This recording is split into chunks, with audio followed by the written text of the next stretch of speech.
तो फ्रेंड्स, आज का जो अगला टॉपिक है, इससे पहले आप कुछ आपने मॉड्यूल सॉल्व किए, क्वेश्चन जो मैंने आपको दिए थे सॉल्व किए कि नहीं किए ना? ठीक है, जो डाउट्स होंगे मेरे से बाद में लगना, ठीक है ना? मतलब कि जब लेक्चर जब ओवर होगा, जब 2 बजे के बाद, मतलब आप मेरे से डाउट ले लेना, ठीक है? जो भी डाउट होंगे, ठीक है? अच्छा, अब हम आगे जो पढ़ेंगे वो हमारा है रेनॉल्ड्स नंबर। तो चलो हमने पढ़ लिया, ठीक है ना? तो रेनॉल्ड्स नंबर के बारे में एक बार फिर से बताता हूँ। रेनॉल्ड्स नंबर, ठीक है ना? ये रेनॉल्ड्स नंबर जो है वो आपके पास जो वेलोसिटी होती है, टर्मिनल वेलोसिटी, मतलब टर्मिनल वेलोसिटी जो सिंपली जो वेलोसिटी होती है, क्रिटिकल वेलोसिटी, उसके बारे में डिफाइन करता है। इसको हम आर से डिनोट करते हैं, ठीक है ना? बट ये डिफाइन इसको करता है, डिफाइन क्रिटिकल वेलोसिटी, ठीक है? इसको ये डिफाइन करता है, ठीक है ना? अच्छा, अब एक चीज मैंने बताई थी कि जो रेनॉल्ड्स नंबर है, रेनॉल्ड्स नंबर जो है, अगर वो स्मॉलर देन 1000 हो तो वाटर क्या होगा? Steady flow. अगर रेनॉल्ड्स नंबर अगर इसके बीच में लाई करता है, Reynolds number lies between 1000 and 2000, तो हमारे पास वो क्या हो गया? मे बी स्टेडी और टर्बुलेंट, इसको हम टर्बुलेंट बोलते हैं, ठीक है? अगर रेनॉल्ड्स नंबर ग्रेटर देन 2000 अगर है तो वो क्या होता है? हमारे पास टर्बुलेंट ही होता है, टर्बुलेंट ही होता है, ठीक है? तो इतना आपने कर याद किया था, ठीक है? अब इसके बाद जो है वो मैं आपको कुछ वैसे न्यूमेरिकल्स के टर्म्स में बताऊंगा कुछ, पर एक काम करो, आप सिंपली एक अलग टॉपिक लिखो जो है आपके पास स्टोक्स थ्योरम, ठीक है? स्टोक्स थ्योरम देखो, स्टोक्स थ्योरम।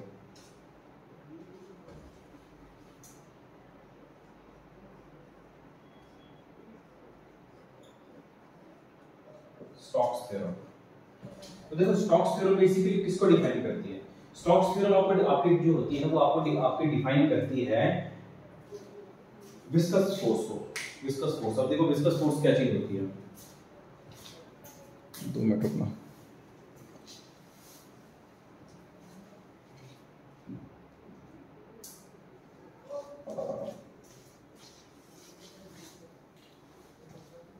तो देखो वो डिफाइन करती है विस्कस फोर्स को। अब बोलेंगे सर विस्कस फोर्स क्या चीज होती है, ठीक है ना? मतलब वो Fv, मतलब इसको विस्कस फोर्स बोलते हैं। विस्कस फोर्स आपकी होती है 6 पाई RVM, मतलब इस तरीके से आप इसको याद करेंगे। बोल सर ये क्या होती है विस्कस फोर्स? देखो अब ऐसा है कि एक फ्लूइड है, ठीक है ना? वो फ्लूइड के आपके पास मान लो स्टैटिक पे है, ठीक है ना?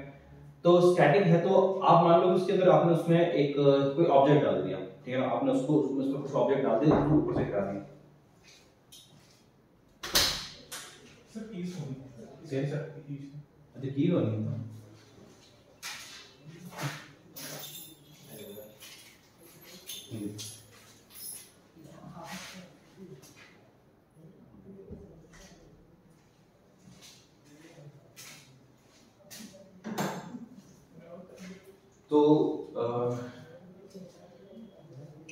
तो विस्कस फोर्स आपके पास जो विस्कस फोर्स जो है, विस्कस फोर्स अभी मैंने बताया कि मान लो कि एक ऑब्जेक्ट है, उसको आपने क्या किया कि पानी के अंदर डाल एक ऑब्जेक्ट उसको आपने पानी के अंदर डाल दिया। अब पानी के अंदर डालने के बाद क्या होता है कि वो नीचे की तरफ, मतलब कि वो मूव करना स्टार्ट करता है, ठीक है ना?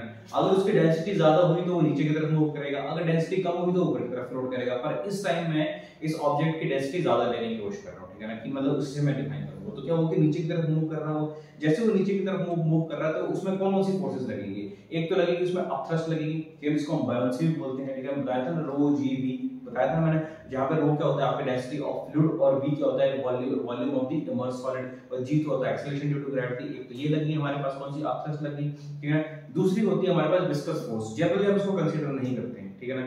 क्यों? अगर इसको कंसीडर करेंगे तो हमारे जो आंसर जो है ना, वैसे वो तो चलो एक्यूरेट आएगा पर वेरिएशन बहुत ज्यादा आ जाएगी, इसलिए जनरली इसको हम इग्नोर ही करते हैं, ठीक है ना?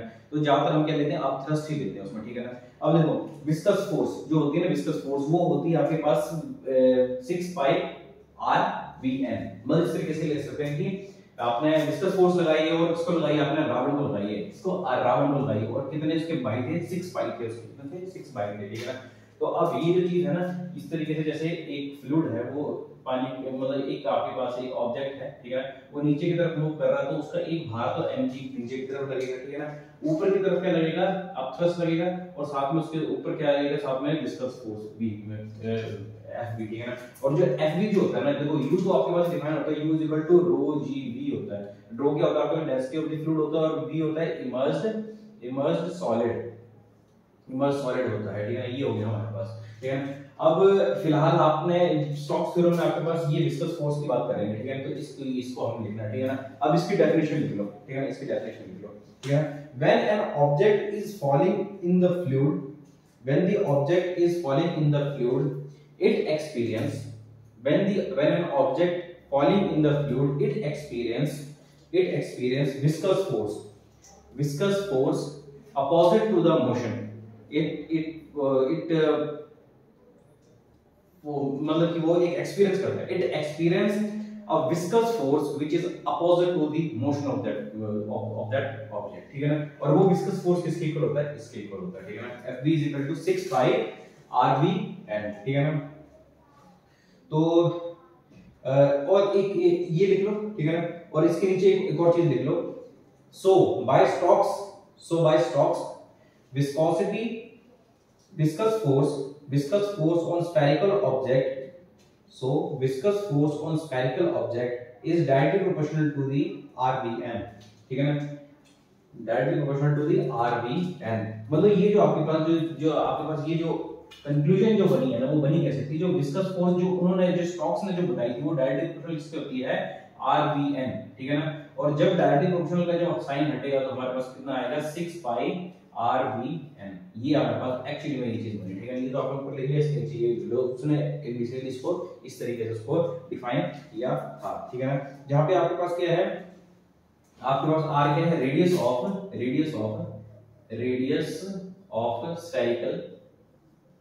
स्फेरिकल ऑब्जेक्ट, V आपके पास है क्या, टर्मिनल वेलोसिटी होती है, जब सिर्फ वेलोसिटी बात कर रहा हूं। ये है आपके पास कोएफिशिएंट ऑफ विस्कोसिटी, ठीक है। ये आपके पास इसकी बात है, ठीक है ना। तो ये जनरली हम इसके क्या बोलते हैं, स्फेरिकल ऑब्जेक्ट का मतलब कि ये जो विस्कस फोर्स जो है ना, देखो अब ऐसा है कि हम जनरली कंसीडर करते हैं ये जो विस्कस फोर्स होती है स्फेरिकल ऑब्जेक्ट के ऊपर होती है, ठीक है ना। स्फेरिकल ऑब्जेक्ट के ऊपर लगती है, तभी हमने यहाँ पे जो R जो है रेडियस ऑफ स्फेरिकल ऑब्जेक्ट लिया हुआ है, ठीक है। अच्छा अगली चीज है आपके पास टर्मिनल वेलोसिटी। तो इसको आपने नोट डाउन कर लिए इसको नोट डाउन। अब आप लिखो terminal velocity TERMINAL terminal VELOCITY terminal velocity, ठीक है ना।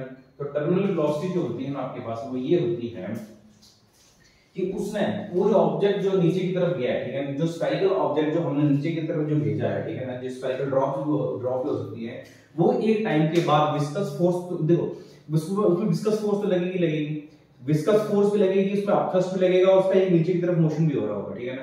तो ऊपर से तो बड़े भयंकर तरीके से आ रही होगी, ठीक है, बड़ी स्पीड तरीके से आ रही होगी, ठीक है ना। और जब नीचे की तरफ जो एंटर करेगी तो एक विस्कस फोर्स ऊपर की तरफ लगेगा उसको, ठीक है ना, एक अपवर्ड फोर्स ऊपर की तरफ लगेगा, बट स्टिल उसका मोशन हो रहा है ना मोशन।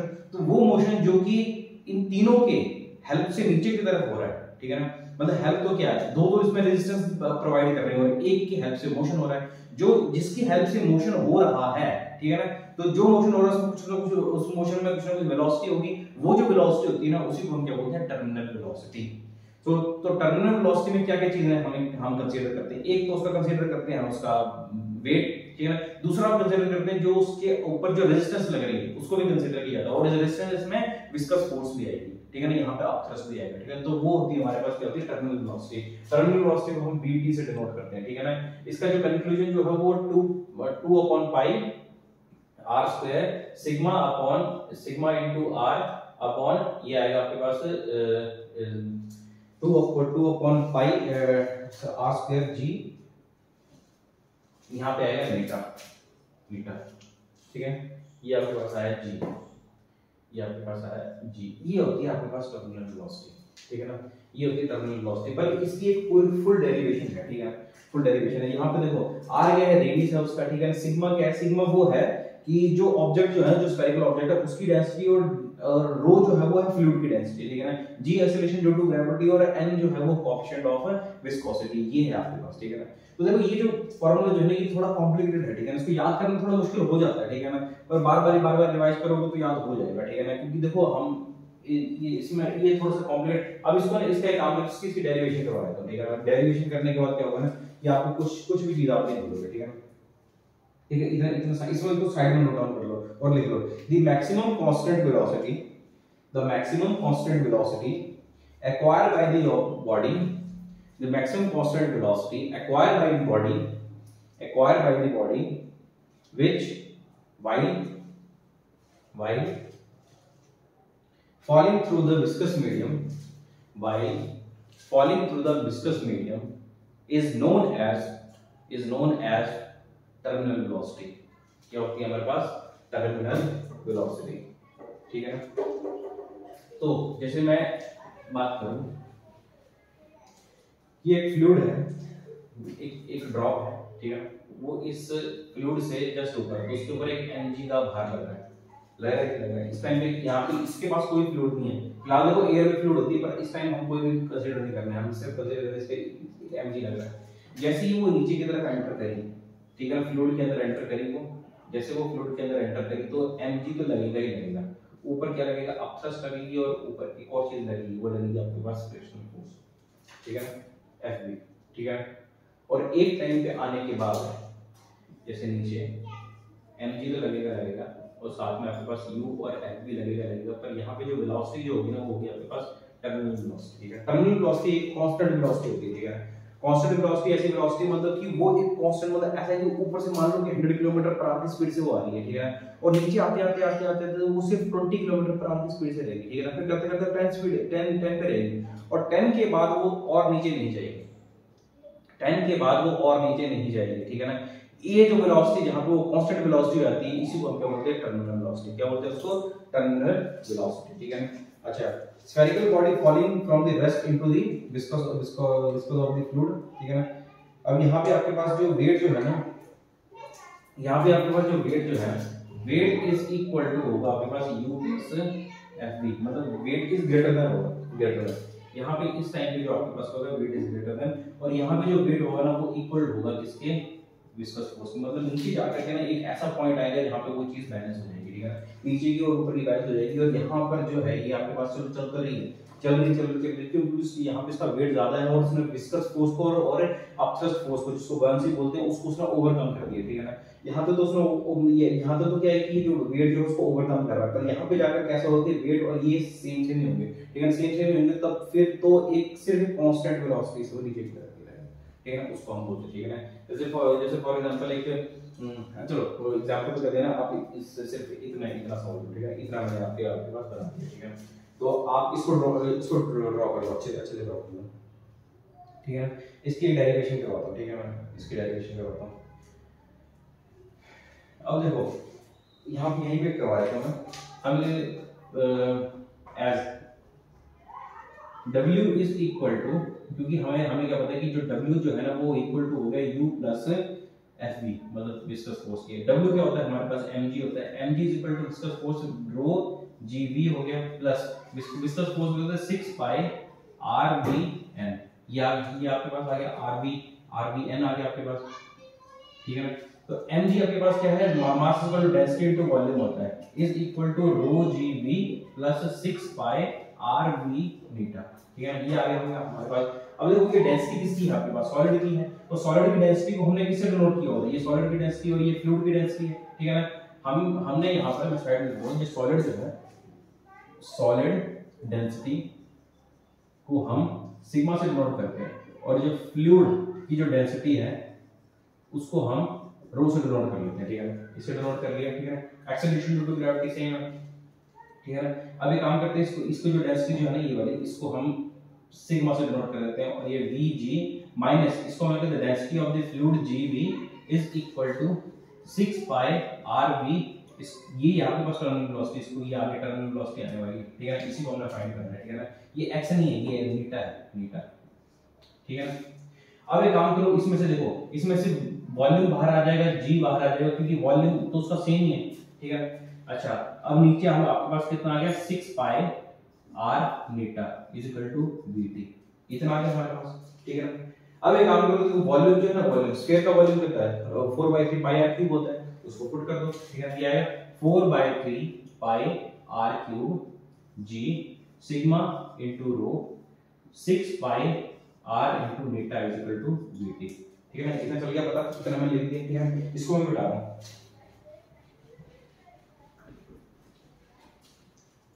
ठीक है। अब इसमें से कैंसिल क्या क्या चीजें होती है, ठीक है ना। पाई से तो पाई कैंसिल हो गया, ठीक है ना। इस r का सिर्फ एक r बचेगा, ठीक है ना, और ये नीचे आ जाएगा, मतलब ये बनेगा 4/3 मल्टीप्लाई बाय 6, ठीक है ना। ऊपर क्या बचेगा, r square g sigma minus this, और नीचे बचेगा हमारे पास r चला गया, बीटा बच गया, मतलब vt। तो vt की जो वैल्यू जो है वो हमारे पास बनेगी 2 2 या 4 2 3 या 6 2/9 r square g sigma minus this upon मीटा, ये हमारे पास बना। और ये शुरुआत में मैंने इसी डेरिवेशन में, इस शुरुआत में मैंने यही लिखा था बोर्ड के ऊपर, ठीक है ना, कि टर्मिनल वेलोसिटी आपके पास क्या होती है, दिस, ठीक है ना। यहाँ पे r जो है आपके पास, यहाँ पे जो r जो है आपके पास वो है रेडियस ऑफ स्फीयर, g क्या है, एक्सेलरेशन ड्यू टू ग्रेविटी, जो कि फिक्स होती है 9.8 मीटर पर सेकंड स्क्वायर, मीटर पर सेकंड होती है, ठीक है। अच्छा, अगला ये आपके पास जो डेंसिटी, ये है आपके पास, ये है density, density of spherical body, और ये जो आपके पास, ये आपके पास डेंसिटी ऑफ फ्लूइड, मीटर है आपके पास coefficient of viscosity, coefficient of viscosity का चलिए पता, ठीक है ना। तो इसको नोट डाउन कर लो, फटाफट नोट डाउन करो, साथ साथ में नोट डाउन भी करते रहा करो, ठीक है, नहीं तो डेरिवेशन करवाई मैं, ठीक है ना, नोट डाउन भी करते रहा करो। अच्छा, अब अगली चीज, ये तो हमने यहां से डेरिवेशन कर दी इसकी, ठीक है ना। अब अगली चीज ये है कि अगर मान लो कि जो डेंसिटी जो है आपके पास, ये वाली जो डेंसिटी है, ये वाली इसकी फ्लूइड की जो डेंसिटी है, इफ ये डेंसिटी अगर बड़ी स्मॉल हुई इससे, ठीक है ना, तो ये जो vt जो आएगा, vt is negative, terminal velocity negative आएगी। और अगर टर्मिनल वेलोसिटी नेगेटिव आई तो इसका मतलब क्या हुआ कि जो बॉडी जो है ना वो ऊपर की तरफ चलना स्टार्ट कर रही है, क्योंकि डेंसिटी ज्यादा होगी ना उसकी, किसकी, डेंसिटी फ्लूइड की ज्यादा है as compare to that object. अगर उस ऑब्जेक्ट के कंपेयर में ज्यादा है तो जो जिसकी डेंसिटी कम होती है वो तो ऊपर फ्लोट करता है, तो ये नेगेटिव होगी, तो मतलब कि जो वेलोसिटी होगी ना वो नेगेटिव होगी, और जब नेगेटिव अगर वेलोसिटी होगी तो जो बॉडी जो होगी ना वो ऊपर की तरफ मूव करना स्टार्ट कर देगी, ठीक है ना। तो सो यहां पे लिख लो, so terminal velocity is negative, the air bubble, जैसे फॉर एग्जांपल जो एयर बबल होता है ना तब वो मूव क्या करता है, ऊपर की तरफ करता है, क्योंकि एयर बबल जो होता है उसकी क्योंकि जो एयर बबल जो होता है उसकी जो डेंसिटी जो होती है ना वो कम होती है एज कंपेयर टू फ्लूइड, तभी तो वो ऊपर की तरफ मूव करता है। नीचे बुलबुले बनते हैं, वो बुलबुले ऊपर उड़ते हैं, ठीक है ना, ऊपर भी उड़ते हैं क्योंकि उसकी डेंसिटी कम होती है, ठीक है ना, ये होता है, ठीक है ना। अच्छा, अब अगला कोई एक क्वेश्चन लिख लो, question 27 identical drop of water, 27 identical drop of water are falling down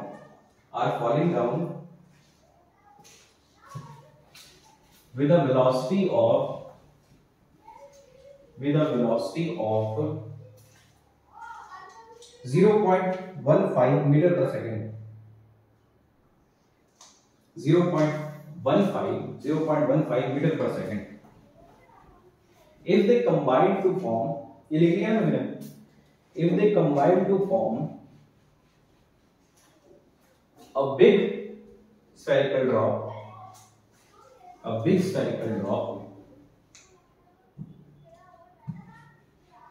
then find the terminal velocity of find the terminal velocity of that big drop.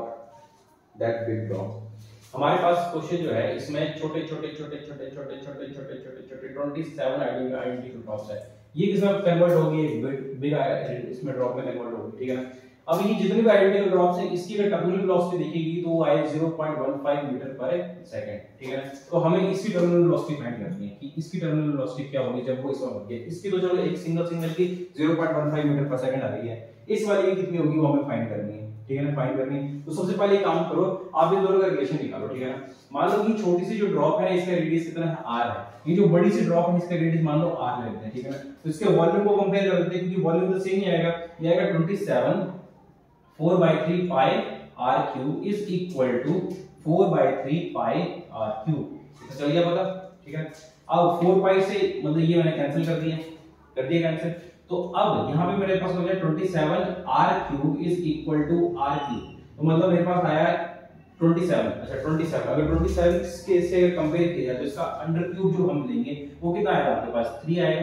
3r is equal to this, ठीक है ना, क्योंकि 3 3 9 9 ये 27 होते हैं। तो r की का कंपैरिजन से हमारे पास r की वैल्यू ये आ गई, ठीक है ना।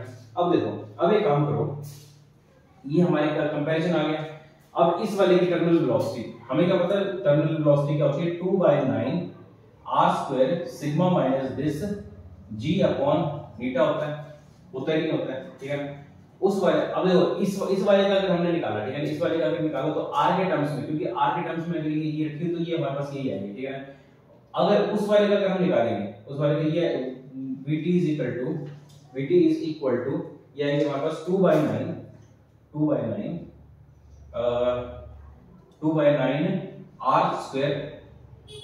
r² sigma minus this g upon beta. तो ये आएगा 2/9 r की जगह क्या लिख सकते हैं, 3r लिख सकते हैं, sigma minus this g upon beta. ये आ गया हमारे पास 2/9 3 3 या 9 r² sigma minus this g upon beta, ठीक है ना। ये आ गया हमारे पास, ठीक है ना। तो अगर इसे से कंपेयर किया जाए, इसमें जो टर्मिनल वेलोसिटी है वो कितनी है हमारे पास, मैं यहां पे लिख देता हूं, ठीक है। इतना इतना तो नोट डाउन कर लिया होगा ना, इतना कर लिया नोट डाउन, इसको मैं यहां पे बता देता हूं, ठीक है। अब देखो अगर मैं कंपेयर करूं vt अपॉन vt से, अगर मैं कंपेयर करूं तो ये आएगा 2/9 r² sigma minus this g upon beta, और नीचे इसके है हमारे पास 2/9 9r² sigma minus this g upon beta. ये आ गया हमारे पास। vt की वैल्यू कितनी दे रखी है 0.15 इतनी दे रखी हुई है। 2/9 से ये कैंसिल, इससे ये कैंसिल, इससे ये कैंसिल, इससे ये कैंसिल, r से ये कैंसिल हो गया। क्या बचा हमारे पास 0.15 upon vt is equal to 1/9। 9 को ऊपर भेज दो तो vt हमारे पास क्या बना 0.15 मल्टीप्लाई बाय 9, तो 9 5 45 9 3 तो vt की वैल्यू आई दिस, ये हमारे पास आंसर है इसका, ठीक है। चल गया था पता। तो हमारे पास उसकी टर्मिनल वेलोसिटी कितनी आई। सबसे पहले आपने क्या किया कि वॉल्यूम को कंपेयर किया, वॉल्यूम को कंपेयर करने के बाद हमें रेडियस का रिलेशन मिल गया। रेडियस का रिलेशन मिलने के बाद मैं थोड़ा साइड जाता हूं, हां यहां पे रेडियस का रिलेशन मिलने के बाद हमने टर्मिनल वेलोसिटी में उसकी वैल्यू पुट की और हमारे पास आंसर आ गया, ठीक है। तो इस तरीके से आंसर निकला, ठीक है ना।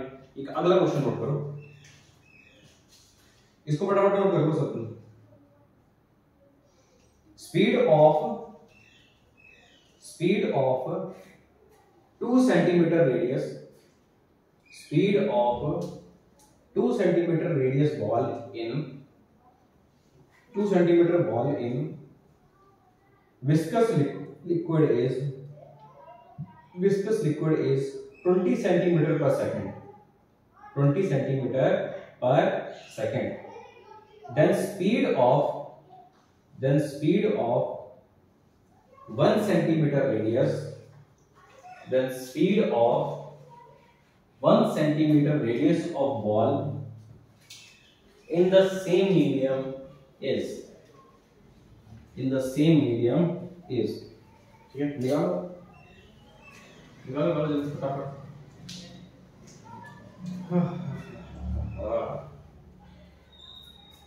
एक बॉल ये है, एक मतलब ये है, ठीक है, मतलब स्फीयर है, ठीक है ना। इसकी जो वेलोसिटी जो है वो आपके पास कितनी है कितने दे रखे क्वेश्चन में 20, इसका रेडियस है आपके पास 2 सेंटीमीटर का, 20 मीटर पर सेकंड से जा रही है, इसका रेडियस है 1 सेंटीमीटर का, तो ये कितने वेलोसिटी से जा रही होगी ये पूछा हुआ है। कंपेयर कर दो ना, टर्मिनल वेलोसिटी क्या होती है, terminal velocity is equal to 2/9 r² sigma this g upon beta, ठीक है। अब मुझे बताओ कि इन दोनों में से अगर बीटी का रिलेशन अगर निकालना तो किस किस को एलिमिनेट करना पड़ेगा, 2/9 तो जाएगा ही जाएगा, ठीक है ना, समझ आ रही है कि नहीं, क्योंकि सिंपली हमने इसको इसका रेशियो लेना आगे जा करके 2/9 कॉमन आने वाला है, बीटा कॉमन आने वाला है, ठीक है ना, क्योंकि कांस्टेंट विस्कोसिटी सेम हो रहेगी, अच्छा रिलेशन ड्यू टू ग्रेविटी चली जाएगी, रेडियस सेम ही रहेगा, पर ये भी चीज सेम रहेगी क्योंकि सेम ही चीज है, मटेरियल भी सेम है, इन दोनों का मटेरियल भी सेम है और फ्लूइड भी सेम ही है, ठीक है ना। तो हमारे पास बीटी का जो रिलेशन आया वो डायरेक्टली किसके इक्वल आया, हमारे पास r के इक्वल आया, मतलब डायरेक्टली इसके रिलेशन के इक्वल आया, तो हम ये लिख सकते हैं vt upon vt is equal to r² upon r², इतना लिख सकते हैं हम, ठीक है ना। और इसको कंपेयर करो, vt पहले वाले vt कितना है 20 है, ठीक है ना, ये आ गया vt इज इक्वल टू पहले वाले का r कितना है हमारे पास 2 और दूसरे वाले का r कितना है 1, ठीक है, तो स्क्वायर कर दो, ठीक है, कितना बना 20 upon vt is equal to 2 to the 4, तो 4 5 जा 20, तो vt की जो वैल्यू आई वो आई हमारे पास 5 मीटर पर सेकंड। चल गया इतना पता, कोई दुख कोई परेशानी तो नहीं है, सिंपल क्वेश्चन है, ठीक है ना। इस तरीके से क्वेश्चन आपको और भी मॉडल में मिल जाएंगे, ठीक है ना। अच्छा, एक क्वेश्चन जो था वो आपके पास क्या बोलते हैं अपना विस्कस फोर्स के ऊपर था, ठीक है ना। तो आपका जो मॉडल का जो क्वेश्चन नंबर आपका जो आपका मॉडल का क्वेश्चन नंबर जो है आपका 6th question number 6 of page number 402 जरा पढ़ के देखो, ठीक है ना। इसमें आपके पास जो क्वेश्चन जो देके रखा हुआ है इसको मिटा दो ना, ठीक है। उसमें जो क्वेश्चन जो आपके पास जो देके रखा हुआ वो आपके पास ये देके रखा है कि मान लो कि हमारे पास ये एक कंटेनर है, इस कंटेनर के अंदर एक बबल है और वो जो बबल जो है ना उसकी वेलोसिटी v0 है और ये जो कंटेनर जो है ना वो 3v की वेलोसिटी से नीचे की तरफ जा रहा है, 3v से जा रहा है कि 2v से जा रहा है, 3v से जा रहा है, ठीक है ना। तो उसमें ये बोला है कि फाइंड द विस्कस फोर्स, हमें विस्कस फोर्स हमें फाइंड करनी है, क्वेश्चन में ये है, ठीक है ना। तो आप ये देखो कि अगर ये v0 से नीचे की तरफ जा रहा है, ठीक है ना, और एक और चीज देके रखी हुई है कि इसका इससे यहाँ पर क्या बोलते हैं 3v0 जो है ना उसका रिलेटिव मोशन नहीं है किसी के साथ, ठीक है। इसका वेसल के साथ ना, ये जो वेसल जो है उसका एयर के साथ, क्वेश्चन एक काम करो, क्वेश्चन देखो, ठीक है। क्वेश्चन आपके पास कितना है 402 पेज नंबर पे आपके पास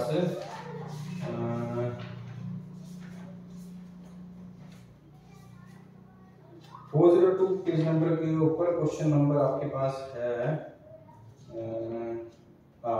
a container filled with a viscous liquid is moving vertically down with constant speed 3v0. At the instant shown, a sphere of radius r is moving vertically downward with a speed v0. The coefficient of viscosity is and there is no relative motion between the liquid and the container. मतलब liquid और container के बीच में मैंने बताया था liquid, ये जो liquid है, liquid और इस container के बीच में कोई भी relative motion नहीं है, ठीक है।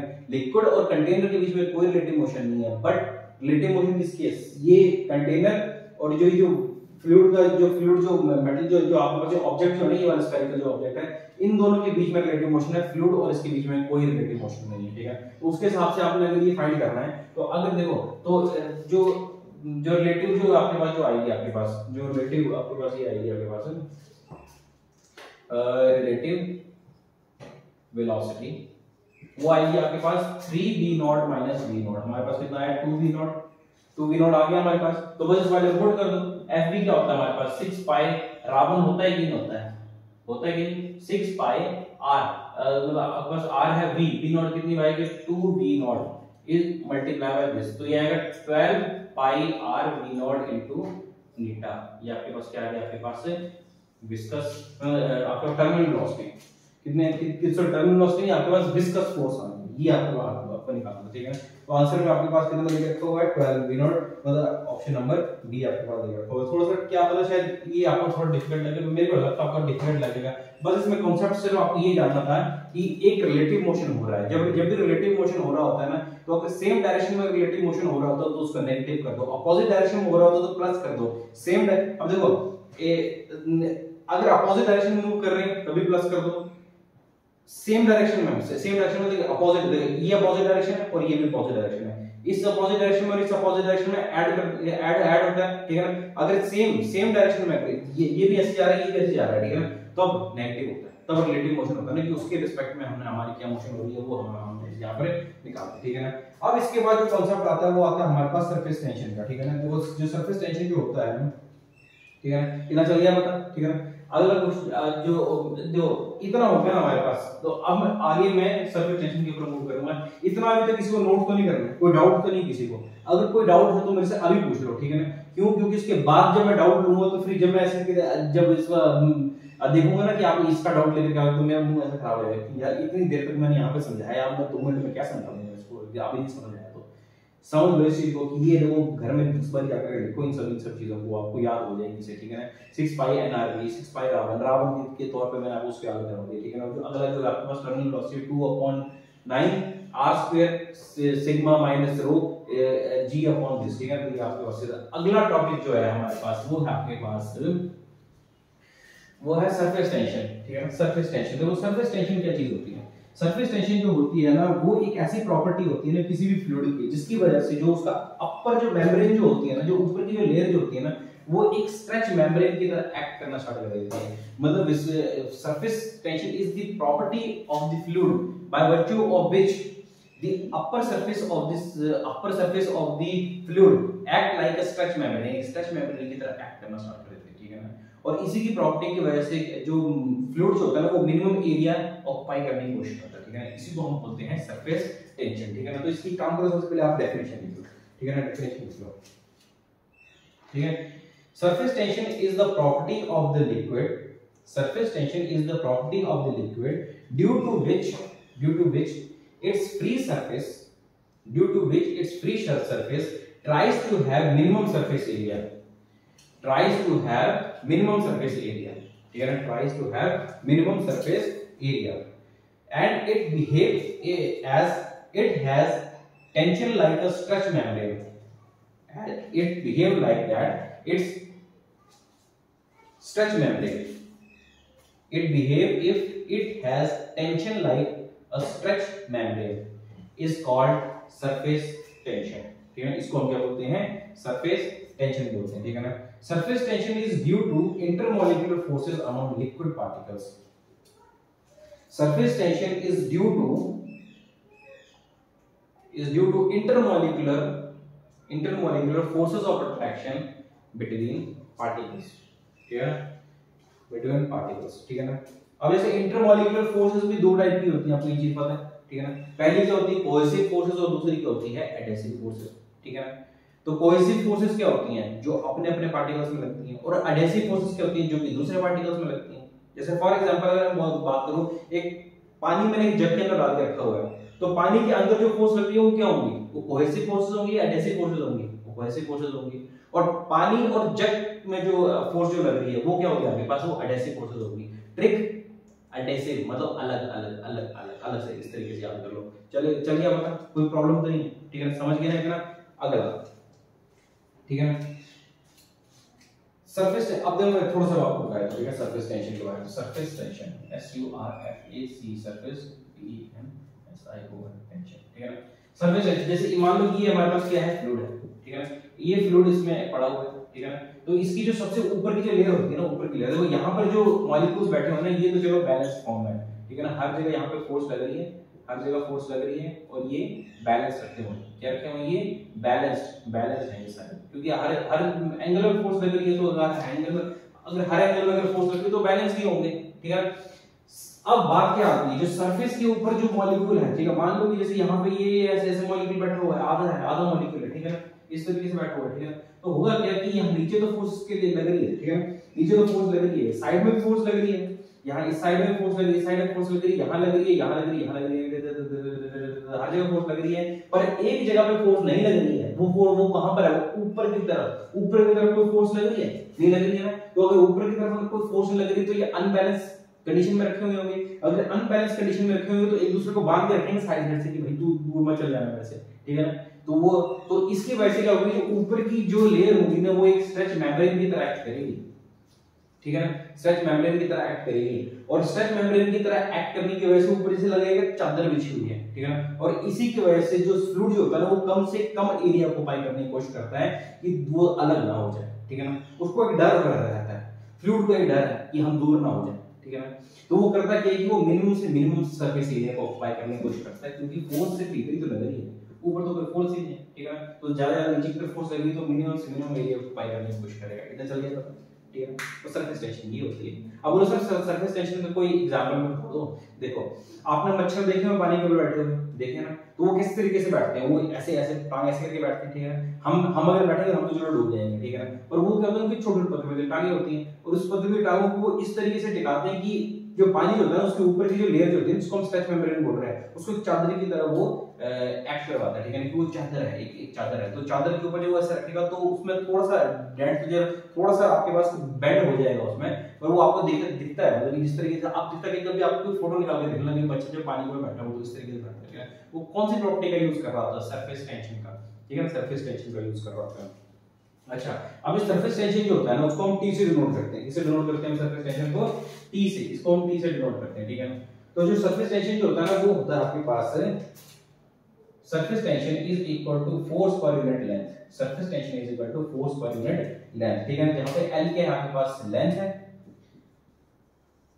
और F के आपके पास फोर्स है, ठीक है, और ये क्या आपके पास सरफेस टेंशन, ठीक है, सरफेस टेंशन, इसको लिख लो, ठीक है ना, तो इसको लिख लिया, ठीक है, अब लिखो डेफिनेशन इसकी, surface tension is numerically equal to the force acting per unit length, force acting per unit length on a hypothetical line drawn on a liquid surface normal to it on either direction, किसी भी direction में वो चीज हो सकती है, ठीक है ना, वो नॉर्मली इसके बोलते हैं लगेगी, ठीक है ना, कोई एक लेयर है उसके नॉर्मली लगेगी, ठीक है ना, और ये एक स्केलर क्वांटिटी होती है, ठीक है ना, इसके ये एक सरफेस टेंशन इसको यहां लिख देता हूं, इट इज स्केलर क्वांटिटी, ठीक है, सरफेस टेंशन कहां लगेगी, नॉर्मल लगेगी, बोले सर पकड़ लिया बोलो सर ये तो स्केलर क्वांटिटी कैसे हो सकती है, इसमें तो डायरेक्शन भी है, इसमें डायरेक्शन भी है, कुछ क्वांटिटीज होती हैं जहां पे हमें ऐसा लगता है कि यार ये ना स्केलर ये वेक्टर होनी चाहिए पर ये स्केलर नहीं होती है, ठीक है, और ये जो स्केलर चलती है ना ये बाय एक्सपेरिमेंटली इसको देखा गया कि ये स्केलर क्वांटिटी होती है, भले नॉर्मल डायरेक्शन के ऊपर इसकी फोर्स लगा रही है, पर देखो जहां पे जिस भी जगह पे बैठा हो नॉर्मली ही फोर्स लगाएगा, ठीक है ना, तो वो नॉर्मल डायरेक्शन कहीं भी हो सकती है, ठीक है ना, तो इसलिए हम ये बोल सकते हैं कि ये एक स्केलर क्वांटिटी है, इसको वेक्टर क्वांटिटी से डिनोट नहीं किया जाता, भले ही इसके ऊपर की तरफ फोर्स लग रही है बट स्टिल ये एक स्केलर क्वांटिटी है, चल गया था पता, ठीक है। अब देखो अगली चीज, जो सरफेस टेंशन जो है ना इसकी यूनिट क्या होती है, यूनिट भी लिख लो, यूनिट कहते हैं न्यूटन पर मीटर, ये यूनिट होती है, ठीक है, लिख लिया, ठीक है ना। अच्छा अब अगला, floating of needle on water surface, floating of needle on water surface, floating of needle on water surface, तो इसको मैं यहां से मिटा देता हूं, floating of needle on water surface,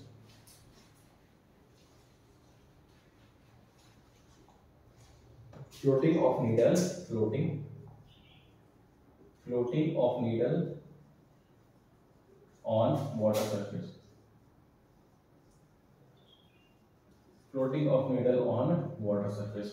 अब देखो एक वाटर सरफेस है उसके ऊपर नीडल फ्लोट कर रही है, ठीक है, अगर नीडल फ्लोट कर रही है, बोले कि सर ये तो गलत बात कर दिया, नीडल कैसे फ्लोट कर सकती है, मैं बलमा में नीडल फ्लोट करती है, मैं बोला कोई बात नहीं एक्सपेरिमेंट करके दिखा देंगे किसी दिन आपको, ठीक है, ठीक है, मान लो कि नीडल है, नीडल जो है वो फ्लोट कर रही है, मैं तो दबाई नहीं, देखो नीडल जो है वो फ्लोट कर रही है, अगर नीडल फ्लोट कर रही है तो डेफिनेटली जब आती है थोड़ी सी झुक रही होगी नीचे की तरफ, अगर वो नीचे की तरफ झुक रही होगी तो एक mg नीचे की तरफ भार लग रहा होगा, उसके ऊपर लग रहा होगा कि नहीं लग रहा होगा, ठीक है, ठीक है ना, और जो भार जो है उसके बाद जो लग रहा है आपके पास है वो एक इस तरीके से लग रहा है, यहाँ से फोर्स लग रही है, यहाँ से फोर्स लग रही है, जैसे झुका हुआ है तो एक फोर्स यहाँ लग रही होगी, एक फोर्स यहाँ लग रही होगी, ये फोर्स एक थीटा एंगल बना रही है, ठीक है, तो इस फोर्स के हम दो कंपोनेंट कर सकते हैं, एक वर्टिकल कंपोनेंट कर सकते हैं, हॉरिजॉन्टल कंपोनेंट कर सकते हैं, तो इसका जो वर्टिकल कंपोनेंट होगा वो होगा f sin थीटा और जो हॉरिजॉन्टल कंपोनेंट होगा वो होगा f cos थीटा, ठीक है ना, सेम इस वाले का भी केस अगर थीटा एंगल अगर बना रहा तो एक तो होगा f sin थीटा और दूसरा जो होगा नीचे की तरफ जो बना रहा है वो होगा f cos थीटा, ये चल गया पता, कोई डाउट कोई परेशानी तो नहीं है, बिल्कुल नहीं है, समझो इस चीज को, ठीक है। अब देखो फ्लोट कर रही है वो, ठीक है ना, तो ऊपर वाले ऐड हो जाएंगे पर ये वाले कैंसिल हो जाएंगे, क्योंकि जो इस डायरेक्शन जा रहा है जो इस डायरेक्शन जा रहा है ये तो हो गया कैंसिल, ठीक है ना। तो ऑल तो हमारे पास बना क्या, हमारे पास बना mg is equal to f sin theta plus f sin theta. तो हमारे पास बन गया mg is equal to 2f sin theta, ठीक है, ये हमारे पास बन गया, ठीक है। तो अब देखो अगर mg की बात करें तो mg w है, मतलब वेट ही है ना mg, ठीक है ना, और 2 अच्छा f को हम कैसे ले सकते हैं, force is equal to tension into length sin theta, तो ये बन गया आपके पास 2tl sin theta is equal to w, ये हमारे पास बन गया क्वेश्चन। चल गया इतना पता, कोई डाउट कोई कुछ तो नहीं है, कोई डाउट, ठीक है ना। ये हमारे पास क्या है, हमारे पास वेट आ गया, ठीक है, weight is equal to 2t into l sin theta. जब आपके पास थीटा के टर्म्स में अगर थीटा देके रखो, थीटा पुट कर देना, टेंशन आपके पास देके रखी होगी, और l के आपके पास इसकी जो लेंथ जो होगी वो, ठीक है ना, वो होती है आपके पास lifting of needle above the water surface, ठीक है। अच्छा अब एक चीज यहां पे समझ लो, जैसे मैं फोर्स जो लगा रहा हूं, जो ठीक है वो क्वेश्चन में बात करता हूं, मैं एक अगला लाता हूं, ठीक है ना। लिफ्टिंग ऑफ अच्छा इतना ये कर लो नोट डाउन, कर ले नोट डाउन, साथ साथ में नोट डाउन नहीं करते रहो ना, कर ले note down.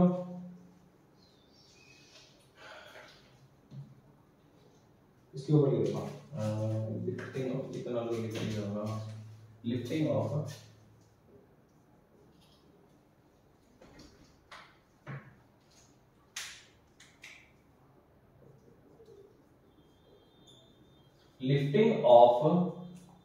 needle from water surface, lifting of needle from water surface, lifting of needle from water surface, lifting of needle above the water surface, ठीक है ना। अब जो लिफ्टिंग जो है वो सिंपली कुछ नहीं है, ये देखो पहले तो ये दो ऐसे रखा हुआ था, अब इसका हमने क्या करना है, इसको लिफ्ट करवा देना, ठीक है ना, थोड़ी सी जो लिफ्ट करवा दें, इसको अपने लिफ्ट करके कराएंगे इसको, ठीक है। जब इसको जब लिफ्ट करवाएंगे तो कुछ ऐसा होगा कि जैसे ये है हमारे पास है और ये पानी में डूबेला है, क्या है ये पानी में डूबेला है, ठीक है ना। जब इसको हम लिफ्ट कराएंगे तो ये ऊपर की तरफ एक लिफ्टिंग फोर्स लगेगा Fl, ठीक है ना, और जब उसको खींचे जाओगे तो एक फोर्स तो यहाँ लगेगी और एक फोर्स यहाँ लगेगी और एक mg तो नीचे की तरफ लगेगी, ठीक है। ये फोर्स यहाँ लगेगी और ये फोर्स यहाँ लगेगी, मतलब कैसे आपने कभी देखा होगा कि जैसे फेविकोल का डब्बा है, उस फेविकोल के डब्बे से मान लो जैसे आपने कोई चीज उठाई है तो एक नीचे की तरफ लेयर बनती है ना उसमें, वो नीचे की तरफ लेयर क्या होती है, आपके पास फोर्स लगाती है नीचे की तरफ, ठीक है ना, दो जगह फोर्स लगाती है, ठीक है। वैसे तो चलो मल्टीपल जगह लगाते हैं तो पर हम मीन लेते हैं, एक मीन होता है, ठीक है ना, फोर्स और फोर्स का, ठीक है ना। तो यहाँ पे हमारे पास जो लिफ्टिंग फोर्स जो आएगी वो कैसे आएगी, Fl is equal to mg plus 2 into f, ठीक है ना।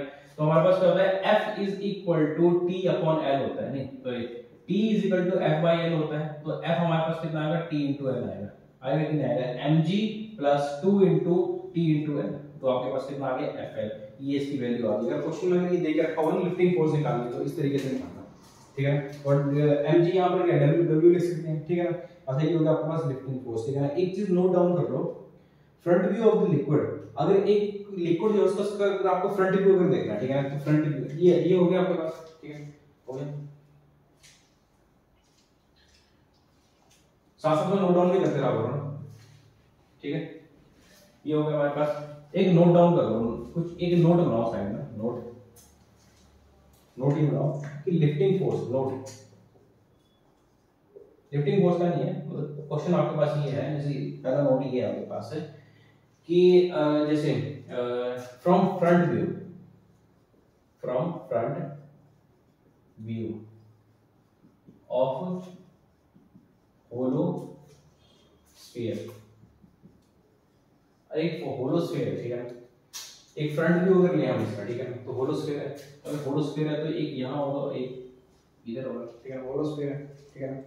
तो जो होलो स्फीयर है, अब कोई मुझे ये बताए, कोई ये बोले कि सर इसमें मैंने मान लो आपसे क्वेश्चन पूछ लिया कि इसमें सरफेस टेंशन निकालो, तो हमें क्या पता सरफेस टेंशन की क्या होता है, मतलब T is equal to F by L होता है, ठीक है ना, T is equal to F by L होता है। तो अगर आपने सरफेस टेंशन निकाल तो सरफेस टेंशन के थ्रू मैं क्वेश्चन दिया, तो सरफेस टेंशन के थ्रू आपने इसकी फोर्स निकालनी है, तो फोर्स अगर आपने अगर निकालनी है तो किस तरीके से निकालोगे, मान लो कि जैसे इसका रेडियस जो है आपके पास है, अंदर वाले का रेडियस है आपके पास r है और जो बाहर वाला इसका रेडियस आपके पास r, ठीक है ना, ये आपके पास रेडियस गिवन है, ठीक है ना, ये वाला आपके पास रेडियस गिवन है।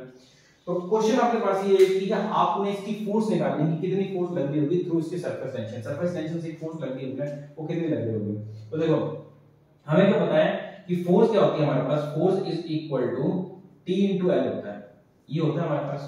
तो force is equal to tension तो लगी रही होगी, लेंथ यहाँ पे हम कौन सी लेंगे, कौन सी लेंथ लेंगे यहाँ पे, ठीक है, क्योंकि देखो जो लेंथ जो है ना, लेंथ हमने कौन सी लेनी है, क्योंकि देखो फ्रंट से देखेगा इसको, फ्रंट से देखेगा इसको, फ्रंट से देख रहे हैं तो उसकी जो लेंथ जो लेंगे वो कौन सी लेंगे, सरफेस एरिया, सरफेस एरिया मतलब सरफेस एरिया सरकमफ्रेंस की लेंगे। उसकी जो सरकमफ्रेंस इसका कितना होगा, पहले वाले का 2 पाई r और दूसरे वाले का कितना होगा 2 पाई r, मतलब कि दोनों का 2 पाई r होगा। तो t मल्टीप्लाई बाय ये आएगा आपके पास t 2 पाई तो बाहर आ गया, मतलब r प्लस r इसकी वैल्यू थी, ठीक है, ये आपके पास इसकी वैल्यू आ गई, मतलब जो फोर्स जो लग रही है ना वो आपके पास इतनी है, ठीक है, ये इतनी लग रही है t multiply by 2 pi r plus r, ठीक है, ये हो गया। अब लोग इससे ये कैसे, एक तो आपके पास ये अंदर की तरफ है, यहाँ पे फोर्स लग रही होगी, ठीक है, और एक है आपके पास ये बाहर की तरफ, ठीक है, नहीं बाहर की तरफ भी फोर्स लग रही होगी, एक अंदर की तरफ फोर्स लग रही है, बाहर की तरफ फोर्स लग रही है, ठीक है, और ये तो आपके पास पूरा का पूरा सॉलिड है, ठीक है, ये तो आपके पास पूरा का पूरा सॉलिड है, ठीक है। चलिए अब देखो सेम चीज, अगर मैं आपको मान लो कि जैसे अगर मान लो कि जैसे मैंने एक कॉइन दे दिया आपको, ठीक है, कॉइन दे दिया, अब मैंने पूछा कि अच्छा अब मेरे को बताओ कि इसके ऊपर सरफेस टेंशन कितना लगा, इसके सरफेस टेंशन की फोर्स कितनी लगेगी, मतलब फोर्स कितनी लगी होगी in terms of the surface tension, तो वो होगा आपका t 2 पाई r जो इसका रेडियस होगा उसके हिसाब से, क्योंकि यहाँ पे सिर्फ एक ही सरफेस दिखाई दे रही है, चल गया इतना पता, कोई परेशानी तो नहीं है, ठीक है। अच्छा वैसे ही अगर मान लो कि मैंने आपको एक स्फीयर दे दिया, स्फीयर सॉरी एक आपको मैंने स्क्वायर दे दिया, स्क्वायर इसकी साइड क्या है a है, तो इसमें कैसे निकालोगे, force is equal to t multiply by 4a, चल गया होगा, ठीक है। अब आपके मान लो कि मैंने एक मान लो जैसे मैंने एक होलो क्यूब दे दिया, ठीक है, होलो क्यूब दे दिया, तो होलो क्यूब का ग्राफ निकालना है, ठीक है, जिसकी थिकनेस बहुत ही कम है, मतलब माइन्यूट सी थिकनेस है, ठीक है, तो आप कैसे निकालोगे, इसका निकालोगे f is equal to t multiply by 4a multiply by 2, क्योंकि 2 के साथ है ना इसका, तो क्या आएगा 8, तो कितना आएगा t मल्टीप्लाई बाय 8a, ये आपके पास कितने फोर्स e है, चलिए इतना पर चलिए इतना तो इसको नोट डाउन करो, फटाफट नोट डाउन करो, फटाफट नोट डाउन करो। Point about the surface tension के ऊपर कुछ पॉइंट्स लिख लो, ठीक है। सबसे पहले जो मैं पॉइंट आपको लिखूंगा, surface tension is a scalar quantity, क्या आपके पास surface tension is a scalar quantity, surface tension is a scalar quantity. दूसरा, it depends upon the nature of liquid and its inner molecular forces, it depends upon nature of liquid and inner molecular forces, ठीक है, चल गया इतना पता। Next point, surface tension decreases with increase in temperature, surface tension decreases with increase in temperature and become zero, and it become zero at critical temperature, ठीक है ना। Next point, it depends upon impurity added, it is depend upon impurity added। पहला इसमें ए point लिखो, for insoluble impurities surface tension decreases, for soluble impurities surface tension decreases, ठीक है। अगला, for soluble impurities, मैंने पहले वो soluble लिखा है कि insoluble, for insoluble impurities surface tension decreases, for soluble impurities देखो, for soluble impurities surface tension may decrease or increase, वो डिक्रीज कर भी सकती है और इंक्रीज भी कर सकती है, ठीक है ना। soap decreases the surface tension of the water, soap decreases the surface tension of the water. जो सोप जो होता है ना वो सरफेस टेंशन को डिक्रीज कर देता है, ठीक है ना। अब जैसे फॉर देखो सरफेस टेंशन के और बहुत सारे एप्लीकेशन है। जैसे फॉर एग्जांपल अगर मैं बात करूं, सरफेस टेंशन जो है वो आपके पास, जैसे आपको जैसे मैं बोलूं कि आपको ठंडा सूप अच्छा लगता है कि गर्म सूप अच्छा लगता है, ठंडी चाय अच्छी लगती है गर्म चाय अच्छी लगती है, कौन सी चाय अच्छी लगती है? गर्म चाय अच्छी लगती है ना, ठीक है। सिप सिप करके पीना पड़ता है, ठीक है उसको, वो मजा आता है ना उसमें। वो क्यों मजा आता है? क्योंकि देखो टेम्परेचर ज्यादा तो सरफेस टेंशन क्या होती है? कम। अगर सरफेस टेंशन कम होगी तो उसका फैलाव ज्यादा होगा, ठीक है ना। तो बस वही बात है, सूप जो होता है ना हमें गरम गरम अच्छा लगता है क्योंकि उसका फैलाव ज्यादा होता है, तो पूरी जीभ में अच्छी तरीके से फैले, ठीक है ना। तो वो होता है हमारे पास इसका, ठीक है ना। अब देखो जो क्रीम होती है, ठीक है, जो क्रीम होती है उसकी जो सरफेस टेंशन होती है ना वो ज्यादा होती है, देखिए हाँ सरफेस टेंशन उसकी ज्यादा होती है, तो तभी हम उसको हमें अप्लाई करना पड़ता है, ठीक है ना, जोर से उसको अप्लाई करना पड़ता है ताकि उसकी जो सरफेस टेंशन है वो कम हो जाए। चल गया इतना, ठीक है। और मच्छर वाला एग्जांपल तो मैं आपको पहले बता चुका हूं कि जो मच्छर जो होता है उसको, और हाँ एक और चीज बोलते हैं, जो मच्छर जो होता है ना जैसे ब्रीडिंग करता है, ठीक है, पानी के ऊपर, अगर आपने पानी के ऊपर अगर आपने ऑयल डाल दिया, ठीक है ना, ऑयल डाल दिया तो ऑयल क्या करेगा कि उसकी सरफेस टेंशन को खत्म कर देगा, क्योंकि ऑयल की अपनी सरफेस टेंशन है और वो तो कम ही होगी उससे, ठीक है। अगर कम हुई और तो फिर वो स्पेस मेम्ब्रेन की तरह एक्ट नहीं करेगा, तो उसको जगह नहीं मिलेगी बैठने के लिए, वो सोच रहा होगा बैठूं पर उसको पता लगा यार ये तो इसके ऊपर ऑयल गिरा है और ऑयल के ऊपर तो मैं बैठ नहीं सकता, इसलिए वो ऑयल के ऊपर नहीं बैठ पाता। इसलिए बोलते हैं कि जहां पे आपको स्टडी वाटर दीजिए, हम स्टडी जहां पे आपको एक स्टैटिक वाटर जहां दीजिए उसके ऊपर ऑयल डाल दो, सर वहां पर क्या होगा कि आपके पास मच्छर ब्रीडिंग नहीं कर पाएगा, ठीक है ना। चल गया इतना पता। नेक्स्ट क्वेश्चन क्या, ये तो डेली लाइफ एग्जांपल बता दिया है। एक क्वेश्चन नोट डाउन करो, the length of the needle floating on the water is 2.5 centimetre, ठीक है ना। The length of the needle floating on the water is 2.5 centimetre, ठीक है ना, 2.5 सेंटीमीटर है, ठीक है ना। The minimum force is added to its wait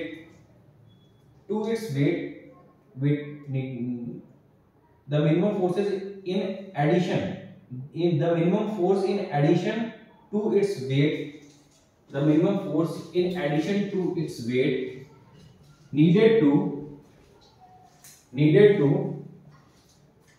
lift the needle above surface of the water will be, ठीक है ना।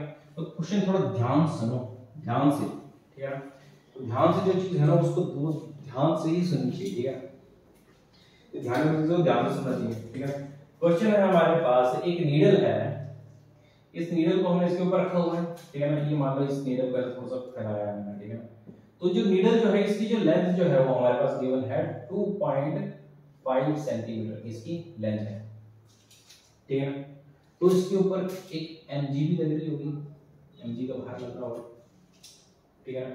तो अब इन्होंने क्वेश्चन क्या पूछा है, इन्होंने क्वेश्चन पूछा वो है the minimum force in addition to the weight needed to lift the needle above the surface of the water will be, यहां पे t भी, यहां पे टेंशन अगर t 0.072 न्यूटन पर मीटर, ये आपके पास क्या है टेंशन देगा, ठीक है। टेंशन सॉरी आपके पास हां सरफेस टेंशन देगा, ठीक है ना। तो आप उसको फाइंड करो 0.072 न्यूटन पर मीटर स्क्वायर,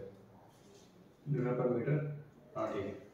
तो आपके पास ये, तो अब एडिशन निकालनी है, ठीक है। तो हमें क्या पता है इसका, हमें पता है कि जो mg जो होता है mg इज इक्वल टू, ठीक है ना, वो क्या होता है हमारे पास एक तो होगी इसकी लिफ्टिंग फोर्स होगी T is equal to T into L plus, क्योंकि एक नीडल है और इसका मैंने बताया था कि जो नीडल जो है जब वो पानी के अंदर बैठी हुई है तो एक mg नीचे की तरफ लगेगा, ठीक है। और जो mg जो नीचे की तरफ लगेगा ये ऊपर लगेगा, तो इसका होगा क्या होगा f sin theta f cos theta, तो f से f कैंसिल हो जाएगा, तो हमारे पास बनेगा mg इज इक्वल टू, अच्छा लिफ्टिंग फोर्स नहीं है, चलो लिफ्टिंग फोर्स, तो लिफ्टिंग फोर्स में नीचे की तरफ लगती है, मतलब 2f plus mg is equal to lifting force, ये आपने फाइंड करना है, ठीक है। तो देखो lifting force Fl is equal to 2f plus mg। अच्छा अभी बताओ कि फोर्स टेंशन की टर्म में फोर्स कैसे निकलती है? Force tension is equal to F by L होता है, तो फोर्स हमारे पास कितना निकलेगा? T into L plus mg, ठीक है ना। तो आपको जो फोर्स जो आपको जो वैल्यू निकालनी है वो सिर्फ ये वाली निकालनी है, क्योंकि एडिशनल पूछ रहा है ना, एडिशनल टू द वेट, उसके वेट के एडिशन वहां पे कितनी हमारे पास वैल्यू आनी चाहिए ताकि हम उसको लिफ्ट कर सके, ठीक है। तो कितनी आएगी आपके पास, निकालो उसको।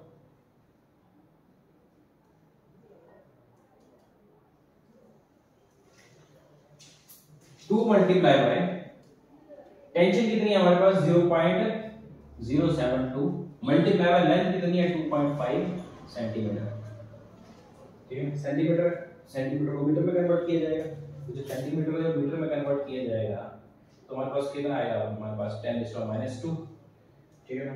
तो बस इसको निकाल दो, 2 × 72/1000 इज इक्वल टू 25/2, तो ये आ गया आपके पास 72 मल्टीप्लाई बाय 50 अपॉन, मतलब अपॉन तो क्या -6 मैंने ऊपर पहुंचा दिया। 5 to 10, 5 7 35, 36, 36 into 10 is to power -6, 36 into 10 is to power -4, तो ये आ गया आपके पास 0.036 into 10 raised to power -1, एक और जीरो लगा देते हैं, वैल्यू कितनी आएगी 0.0036, कितना हमारे पास एडिशनल फोर्स है, ठीक है। तो फोर्स का आगे मतलब ये आ गया आपके पास एडिशनल फोर्स, ठीक है। चल गया था पता, ठीक है। कोई डाउट तो कोई कुछ नहीं है, ठीक है ना। अच्छा, इसके बाद जो अगला जो टॉपिक है वो आपके पास है सरफेस एनर्जी, ठीक है। एक सरफेस एनर्जी होती है, ठीक है। सरफेस एनर्जी का टॉपिक है,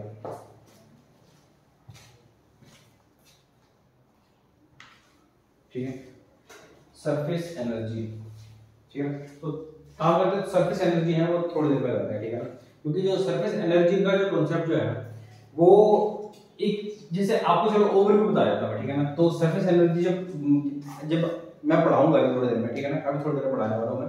तो जो सरफेस एनर्जी का जो कॉन्सेप्ट है ना, वो सिर्फ ये है कि जो सरफेस जो होता है ना, जो लिक्विड का जो सरफेस जो होता है ना, वो अपने पास कुछ एनर्जी रखता है, उसके अंदर कुछ एनर्जी होती है। एनर्जी कैसे होती है? क्योंकि एक फोर्स लग रही है उसके ऊपर, ठीक है ना। क्योंकि फोर्स लग रही है, वो जो फोर्स कौन सी है? सरफेस टेंशन वाली फोर्स है। सरफेस टेंशन वाली जो फोर्स है वो उसको मिनिमम एरिया में रखना चाहता है। अगर वो मिनिमम एरिया में रखना चाहता है तो डेफिनेटली सी बात है कि एक ना एक उसके ऊपर एनर्जी लग रही होगी। वो जो एनर्जी होगी वो क्या होगी? आपके पास सरफेस एनर्जी होगी, ठीक है ना। तो सरफेस एनर्जी को हम ब्रॉडली अभी थोड़ी देर में डिफाइन करेंगे, ठीक है।